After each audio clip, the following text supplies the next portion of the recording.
হোসেনপুর গ্রাম, সেখানে বাস করত হোসেন মিয়া। তার পেশা ছিল জেলে। সে প্রতিদিন মাছ ধরত এবং তার ভাই দুলাল মিয়া।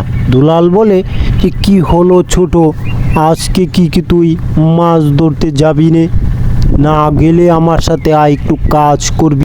ভাই, তুমি আমাকে মাপ না করলে আমি যাব না। ঠিক আছে, তোকে আমি মাপ করে দিলাম, তুই এখন যা। হোসেন মিয়া সকালে না খেয়ে ঘর থেকে বেরিয়েছিল, তাই আজকে সকালেই খেতে আরম্ভ করে দেয়। তার ক্ষুধা অনেক লেগেছে। তারপর সে সকালে ঘুমিয়ে পড়ে। সকালে মাছ ধরতে যাবে।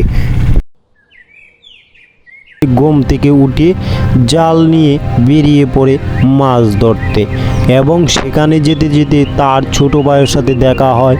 বলল, ভাইজান, আমাকে তুমি আজকে কিছু টাকা দিতে হবে।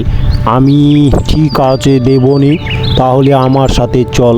না, যাব না, তুমি যাও। তারপরে দুলাল মিয়া নৌকা নিয়ে মাছ ধরতে নদীতে চলে যায়। সে নৌকা বাইতে বাইতে অনেক দূরে চলে যায়, কিন্তু ভাবতে লাগলো কি করা যায়। তারপরে সে তার মন মতো বলে, ঠিক আছে, আজকে জালটা এখানেই আমি ফেলবো। তারপর সে ওখানেই জাল ফেলে এবং সে দেখে অনেক মাছ নদীতে। সে তো অবাক হয়ে গেল, এত মাছ আমার জীবনে আমি কোনো দিন দেখিনি। যাক বাবা, তাহলে আজকে অনেক টাকা ইনকাম করা যাবে। যে দেনাপানাগুলো ছিল হয়তো সেটি শেষ করা যাবে। যাই হোক, মতিন আসলো না, তাতে আমার কিছুই হয়নি। আজকে আমি একাই একা মাছ ধরবো। তারপর সে মাছ ধরার পরে সে মাছ নিয়ে হাটে যায় এবং বলে, আজকে মনটা খুব আনন্দ লাগছে। বাজারে এসে মাছ নিয়ে গিয়ে বলল, বসে থাকলো, কোনো কাস্টমার নেই।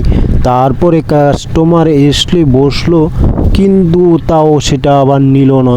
সে খুব বিরক্তিকর দাম চাচ্ছে, কিন্তু এত দাম হলে আমি মাছ নেব কি করে?